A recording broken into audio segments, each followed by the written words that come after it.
en este circuito se me va a complicar aplicar la primera ley de Kirchhoff. Tendría 7 incógnitas, que serían las 7 corrientes que yo podría obtener, y 7 ecuaciones. Entonces me voy a demorar años en hacer eso. No es recomendable y tampoco es práctico. Por ende, se opta por utilizar ley de mallas, la segunda ley de Kirchhoff, en donde yo simplemente asumo una corriente para cada una de esas mallas. Con esto, ¿qué voy a obtener? Que primero no voy a tener tantas incógnitas. Segundo, esas incógnitas van a estar implícitas en nuestro procedimiento. Ya vamos a ver por qué. ¿De acuerdo? Y tercero, al obtener simplemente 3 incógnitas, la resolución de nuestro sistema de ecuaciones va a ser mucho más sencillo. Además de que yo, al obtener cada una de estas corrientes, podría obtener las demás por la primera ley de Kirchhoff y ecuaciones bastante sencillas, que simplemente es las que entran igual a las que salen, ¿no? Entonces tiene muchas ventajas realizar este procedimiento que vamos a ver ahora. Ventajas que ya no se comparan cuando simplemente tengo 2 mallas. Cuando tengo 3 mallas o más es cuando se ve realmente la ventaja que se evidencia la ventaja que hay, ¿no? Entonces, en ese caso utilizaríamos primera ley de Kirchhoff. En este caso vamos a utilizar solamente segunda ley de Kirchhoff, ley de mallas. ¿De acuerdo? Entonces el ejercicio me dice hallar las corrientes. Básicamente yo asumo que son estas 3 corrientes. ¿Por qué? Porque no me voy a meter a analizar las 7 corrientes, como les decía. Y también me pregunta por la potencia en la resistencia de 3 kiloohmios. ¿De acuerdo? Por ende, vamos a comenzar con el literal A, que halle todas las corrientes. Para eso, antes yo debo hacer mi análisis del circuito, es decir, las fuentes, si no me da la polaridad, según la simbología, ponerle positivo y negativo, recordando que el positivo es la linecita más amplia, ¿no? Y el negativo la más corta, ¿sí? Y lo hago para todas las fuentes de igual manera. Muy bien. Además identifico todas mis resistencias. Puedo verlas acá, ¿cuántas tengo? 3, 4, 5, 6, 7. 7 resistencias. Y todas están en kiloohmios. Hay que tener cuidado con las unidades. Recordemos que para nosotros obtener las unidades básicas, los amperios, ohmios y voltios, tengo que tener todas esas unidades en esa uniformidad. ¿Sí? Entonces hay que tener cuidado cuando tengo kiloohmios. Ya vamos a ver que sí se lo toma en cuenta al final. Mientras tanto lo trabajamos como kiloohmios, pero yo no utilizo las unidades. ¿Por qué? Porque si no se hace muy largo el escribir, ¿sí? Pero ya sabemos que estamos utilizando las unidades. Perfecto. Después, como hemos hecho ya en ejercicios anteriores, lo que hacemos es tomar una referencia. Siempre yo tomo la referencia real, no la convencional, por las razones que ya les he explicado. Sin embargo, cualquiera de las dos está bien, pueden hacerlo. Muy bien, entonces para la fuente y la malla 1, ¿sí? En esta malla 1 tengo dos fuentes, la de 25 voltios y la de 10 voltios. Yo voy a utilizar la de 25 voltios para poner mi referencia, ya que la otra la voy a utilizar por la malla 2. Sí, solamente por esa razón. ¿Podría utilizar cualquiera? Sí, sí podría. Entonces utilizo mi fuente de 25 voltios y yo sé que el flujo de electrones va de negativo a positivo.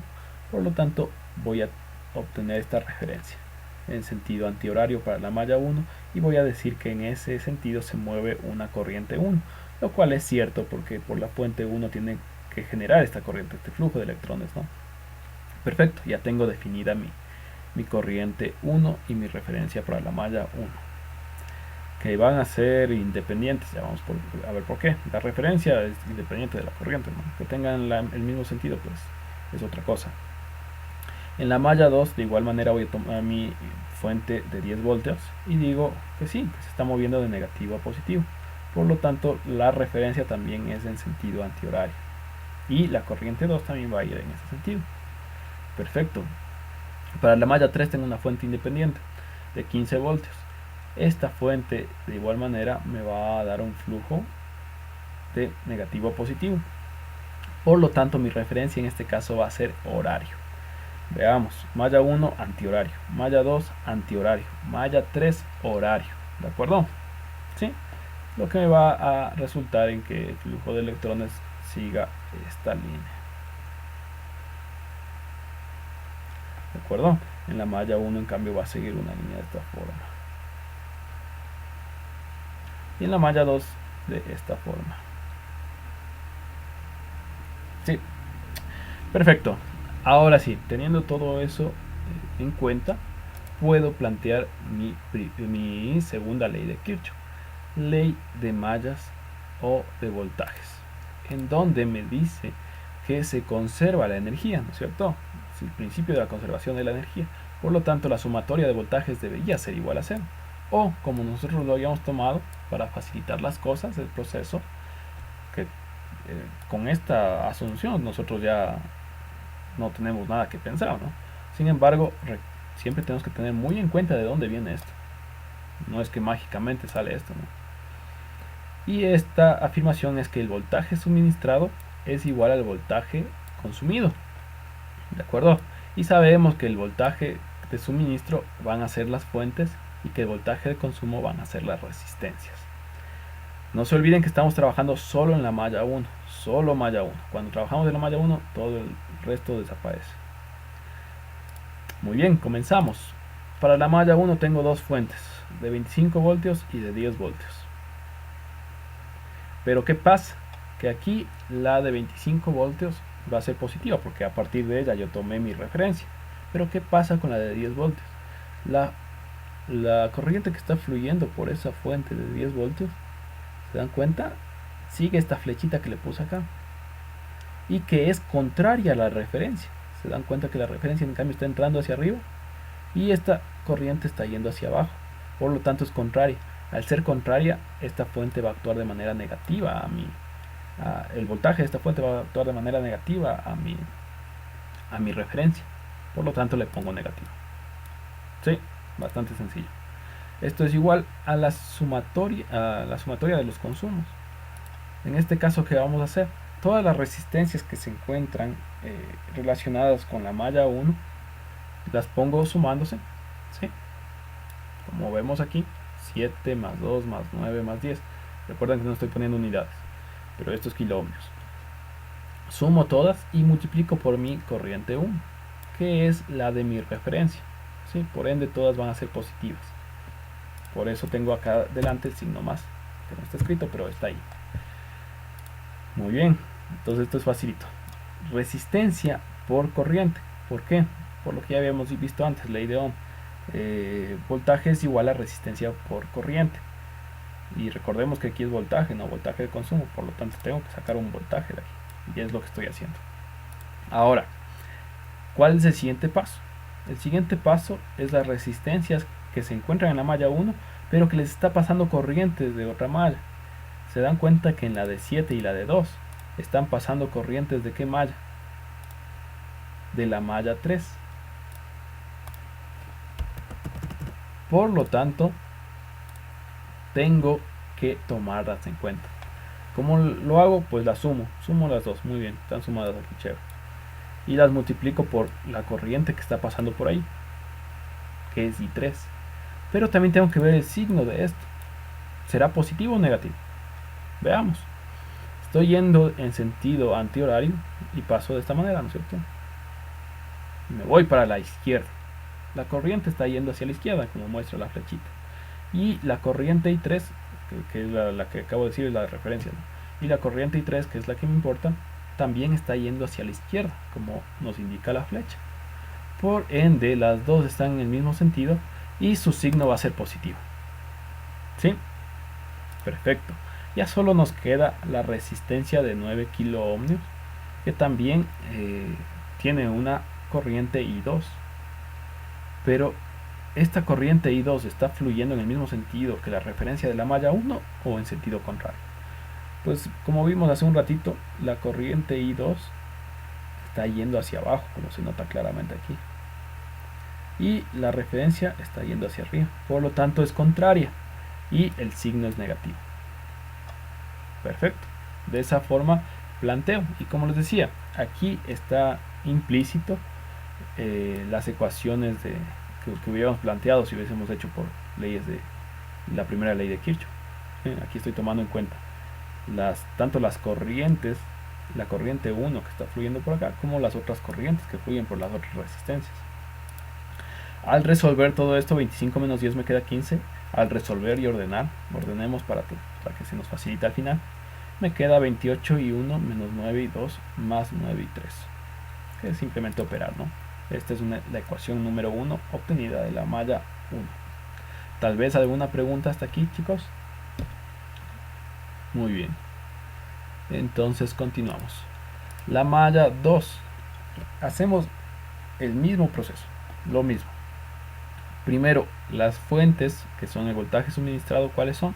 Solamente tengo la fuente de 10 que me sirvió como referencia, entonces va a ser positiva. No le voy a dar vueltas a eso, así. Y las resistencias, que son 6, 3 y 9, son todas las resistencias que están relacionadas con la malla 2, y multiplicadas por la corriente I2, que esto me va a dar un voltaje. Tampoco le voy a dar vueltas, que si no tendrá, tiene la misma referencia que yo puse al principio, entonces va a ser positivo, no tengo que darle vueltas. Entonces esta primera parte, la de voltajes suministrados y consumidos, es bastante sencillo cuando tengo solo una fuente, ¿no? Pongo la fuente positiva, es igual a las corrientes, a la corriente que es mi referencia por mis resistencias, todo positivo, sin pensar ni nada, de uno. Después veo las que sí tienen otras corrientes fluyendo por ellas, ¿no? Primero la de 9 kiloohmios. Por acá vimos que estaba fluyendo una corriente I1, y también vimos hace un ratito que era contraria a la corriente I2, a la referencia I2, por lo tanto es negativo directamente. Ahora, ¿qué pasa con la de 3 kiloohmios? Por aquí fluye I2 hacia la izquierda, ¿se dan cuenta? Y fluye I3 también hacia la izquierda, miren. ¿Sí? Las dos están en el mismo sentido, por lo tanto son positivos. Perfecto, aplicada mi segunda ecuación en mi malla 2. Bastante sencillo si ustedes se dan cuenta, ¿no? Ordeno y opero, me queda de esta manera. 10 es igual a menos 9 y 1 más 18 y 2 más 3 y 3. Tengo mi ecuación 2 de la malla 2. Bastante sencillo, como les decía. Para la malla 3 no me voy a inventar el agua tibia, hago exactamente lo mismo. La fuente positiva, porque tomé como referencia a partir de esa fuente, y esto es igual a todas las resistencias por la corriente que fluye por ellas, también positivo porque es mi referencia al fin y al cabo, ¿no? Después analizo las resistencias que tienen otras corrientes fluyendo por ahí, la de 7 y 2, que fluye una corriente I1. Ambas, la referencia y mi corriente I1, están hacia la izquierda, ¿no es cierto? Por lo tanto es positivo. Y por último, mi resistencia de 3 kiloohmios. Recordemos también que I2 e I3 estaban fluyendo hacia la izquierda en esa resistencia, por lo tanto también es positivo. Ya, una vez que le cogemos el tino, ya es bastante sencillo, ¿no? Por lo tanto, hay que tener cuidado, no hay que equivocarse. Es bastante fácil, pero podemos estarnos equivocando y hay que tener cuidado con eso. Entonces opero y me queda la siguiente ecuación ordenada, ¿no? 15 es igual a 9 y 1 más 3 y 2 más 20 y 3. Ya tengo 3 ecuaciones y 3 incógnitas, por lo tanto puedo resolver. Ya, no se olviden lo que les dije al principio, las unidades. Recordemos que la corriente es igual a voltaje sobre resistencia. El voltaje aquí está en voltios, pero la resistencia está en kiloohmios. Por lo tanto, se está dividiendo para 1000, ¿no? Entonces, ¿qué significa? Que mi corriente me va a quedar en miliamperios. Si no, pues todas estas resistencias en kiloohmios las pasamos a ohmios y ya no nos hacemos problema tampoco, ¿no? Si es que tenemos algún tipo de inconveniente con las unidades. Pero si no, recordemos que acá abajo kiloohmios significa 1000 ohmios. Y si yo estoy dividiendo para 1000 la corriente, me va a dar en miliamperios, lógicamente, ¿no? Ya, ahora, ¿cómo saqué esto? Hice magia. Pues este sistema de ecuaciones podría resolverlo por Gauss, no, más bien por Cramer, ¿no? En Cramer son las determinantes. ¿Qué debemos hacer? Simplemente plantear mi matriz, sacar todas las determinantes de cada una de las incógnitas y dividir para la determinante de la matriz, ¿no? Es Kramer, bueno, eso es matemática, eso ya lo tendrán claro ustedes. Sin embargo, nosotros, por cuestiones de tiempo y de que estamos hablando de física y que ya acabamos de realizar la parte física, vamos a hacerlo con un programa que resuelve ecuaciones, Equation Engineer Solver. Este sirve para ingeniería, pero también sirve para estas cosas pequeñas. Entonces vamos a resolver. ¿Dónde está? Ponemos las ecuaciones tal cual. Nos dice ordenadas, ¿no? 28 por x menos 9 por y más 9 por z es igual a 15. La segunda es 9 menos 9x más 18y más 3z es igual a 10. Y la última 9x más 3y más 20z es igual a 15. ¿Ya? Tres ecuaciones, tres incógnitas. Vamos a resolver y mágicamente me salen las corrientes en miliamperios, como les decía. Hay que tomar en cuenta las unidades: 0.72, 0.87 y 0.3. Facilito. Pueden hacerlo en los exámenes con su calculadora gráfica, con algún programa para resolución de sistemas de ecuaciones, o pueden hacerlo por Kramer o Gauss o suma y resta, como habíamos hecho en el anterior ejercicio también, si es que hay cómo. A veces no hay cómo, ¿no? Como ustedes deseen, no hay ningún inconveniente. Perfecto, entonces obtenemos nuestras corrientes. Después hacemos el literal B. ¿Qué nos pedía el literal B? Pues sencillamente la potencia en la resistencia de 3 kilo ohmios. Perfecto, para esto utilizamos nuestra fórmula de potencia. Potencia es igual a la corriente al cuadrado que fluye por la resistencia por el valor de la resistencia. Entonces, ¿qué pasa aquí? La corriente al cuadrado sería de ambas corrientes que fluyen por ahí. Y como ambas están en el mismo sentido, voy a sumar. Si estuviesen en sentidos contrarios debería restar, ¿no? Pero bueno, como vimos que estaban en el mismo sentido, sumamos 0.87, que es I2, más 0.3, que es I3. Nada más, que son ambas corrientes que fluyen por esta resistencia en el mismo sentido. Esto al cuadrado en miliamperios por 3 kilo ohmios, que puedo transformarlo a ohmios, que lo voy a hacer. Y también de una vez transformo los miliamperios a amperios para tener la uniformidad de unidades y que esto me dé en watts. ¿De acuerdo? Transformo también, recordemos que 1000 miliamperios es un amperio, entonces aquí debería dividir 0.87 para 1000, 0.3 para 1000 y me quedan estos valores. Que al final, al cuadrado y multiplicados por los 3000 kilo ohmios que me van a dar acá por esta transformación, me queda que la potencia ha sido 0.0363 watts. Sí, aquí está la transformación por si acaso de miliamperios a amperios. Y de esa manera resolvemos el literal B. Bastante sencillo también, ¿no? La potencia es la energía útil que voy a obtener en mi resistencia, ¿no? Recordemos que la resistencia puede ser un foco, por ejemplo. Entonces ustedes han visto que los focos vienen en wattaje, ¿no? Donde les ponen, digamos, 15 watts. Esto consume 15 watts. Entonces la energía que voy a utilizar en ese foco es la energía útil, la potencia, básicamente. Se puede tomar de otras maneras, sí, pero a fines didácticos y prácticos es la energía útil. Y eso es todo, chicos.